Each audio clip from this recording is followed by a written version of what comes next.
নমস্কাৰ বন্ধুসকল, মোৰ অন্য এটা ভিডিঅ'লৈ আপোনালোকক সকলোকে স্বাগতম জনাইছোঁ। আৰু বন্ধুসকল, এয়া আপোনালোকে নিশ্চয় দেখিবলৈ পাইছে, অৰ্থাৎ মই আজি ভাওনা চাবলৈ আহিছোঁ। আৰু ভাওনা মানে বৰ ধুনীয়া ভাওনা হ'ব বোলে আজি। আৰু বাহিৰৰ পৰা মগুৱা মানুহো আহিছে বোলে, আৰু ওচৰৰ মানুহো হয়। তেনেহ'লে আপোনালোকে ভিডিঅ'টি একদম স্কিপ নকৰাকৈ শেষলৈকে চাব। আৰু বন্ধুসকল, এটা কথা, এই ভিডিঅ'টি বহুত দীঘলীয়া হয়, আৰু সেইকাৰণে মই ইয়াক দুটা পাৰ্টত ভাগ কৰিম। আৰু আপোনালোকে ভিডিঅ'টি দুইটাই চাব, আৰু যদি ভাল লাগে তেনেহ'লে নিশ্চয় লাইক কমেণ্ট কৰিব। আৰু বন্ধুসকল, এয়া গায়ন বজাই শেষ হ'ল, আৰু এয়া সূত্ৰ প্ৰৱেশ কৰিবলৈ হৈছে। আৰু বেছি টাইম নালাগে বন্ধুসকল, সূত্ৰ প্ৰৱেশ কৰিব এতিয়া। আহক তেনেহ'লে আমি সকলোৱে ধুনীয়াকৈ উপভোগ কৰি যাওঁ ভিডিঅ'টি।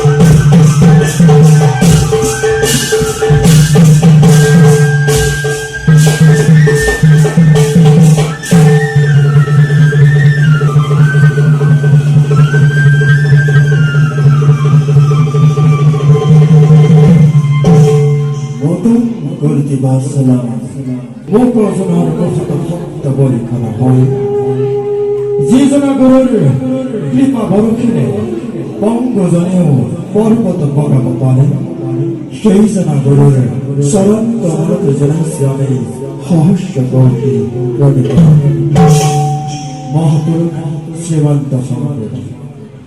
যিজনা গুৰুৱে ভাওনা সংস্কৃতিৰ দৰে অপূৰ্ব লীলাভিনয় অসমীয়া জাতিক আগবঢ়াই গ'ল।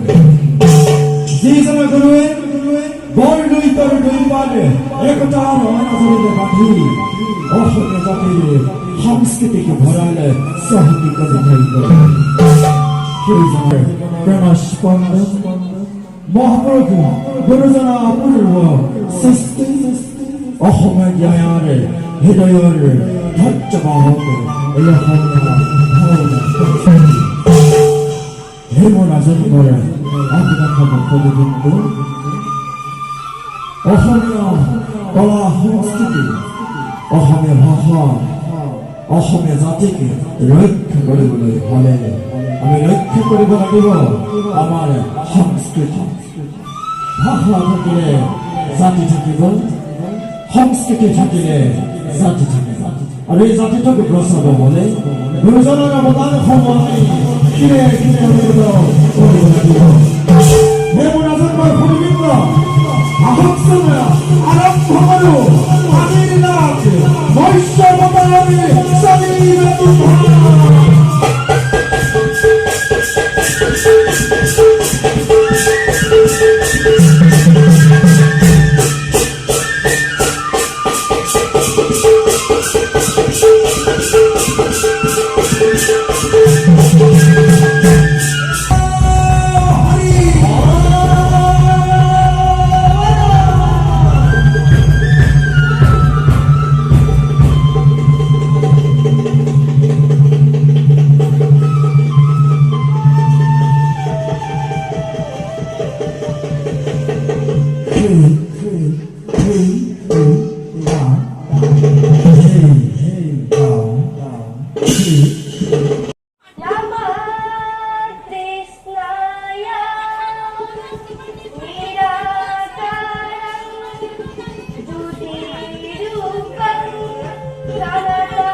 চৈত্য যুগে মৎস্য অবতার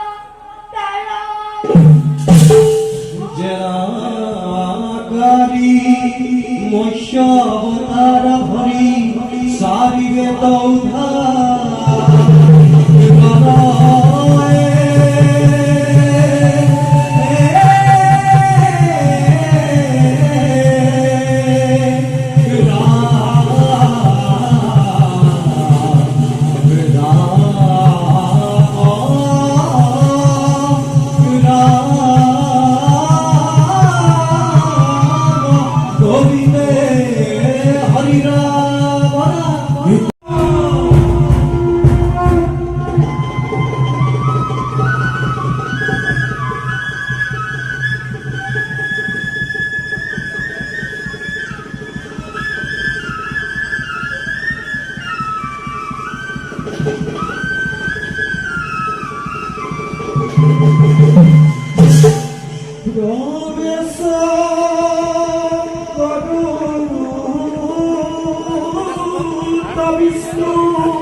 সম্ভবমে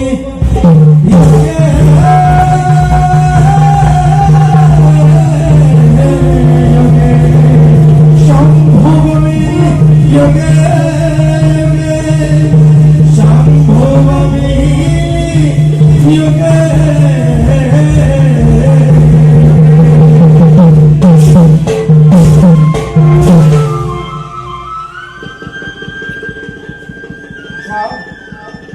সৃষ্টিৰ কইনাৰৰ হেতু নিজ কৰ্তব্যত মই হওঁ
স্তুতি কৰে গন্ধৰ্ব কিন্নৰে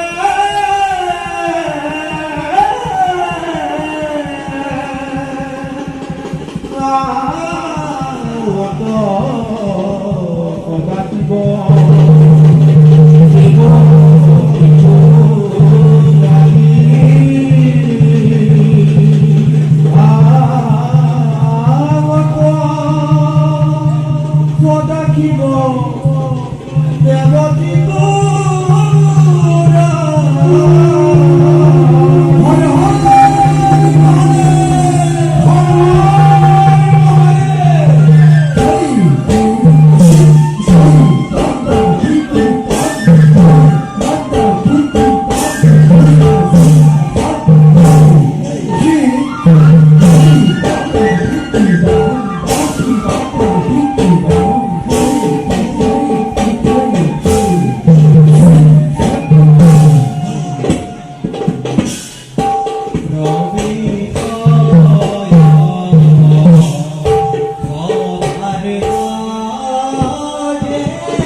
সৃষ্টি পুৰত পালক হ'ব ধৰি কাৰণ প্ৰজাপতিয়ে স্বজন কৰিবলৈ পাহৰিছে আমি বিষ্ণুৱে পালন কৰিবই পাৰোঁ ৰুদ্ৰই সংহাৰ কৰিছো তেনিয়ে আমাৰ সৃষ্টি ৰাজ্য পাপৰ দ্বাৰা নিৰ্মজিত হৈ ধৰ্মক চুৰমাৰ কৰি অধৰ্মই এফালৰ পৰা গ্ৰাস কৰি আহিব ইয়াৰ উপায় বিচাৰি পাইছেনে বাৰু প্ৰজাপতি আৰু ৰুদ্ৰ প্ৰভু আমি এই যুগৰ হেচকল্পত ধৰি দিছো যুগ পৰিৱৰ্তনৰ সময়ত পৃথিৱীত নানা ধৰণৰ অন্যায় অধৰ্ম অপায় অমংগল আদিয়ে দেখা দিয়ে তাক বাধা দিবৰ কাৰো ক্ষমতা নাই প্ৰভু গ্ৰাহে এফালৰ পৰা গ্ৰাস কৰি আহিব ধৰিছে এটা কল্পৰ শেষ হোৱাৰ লগে লগে আন এটা কল্প আৰম্ভ হ'ব। সেই কল্পত যদি ধৰ্ম স্থিতি লয়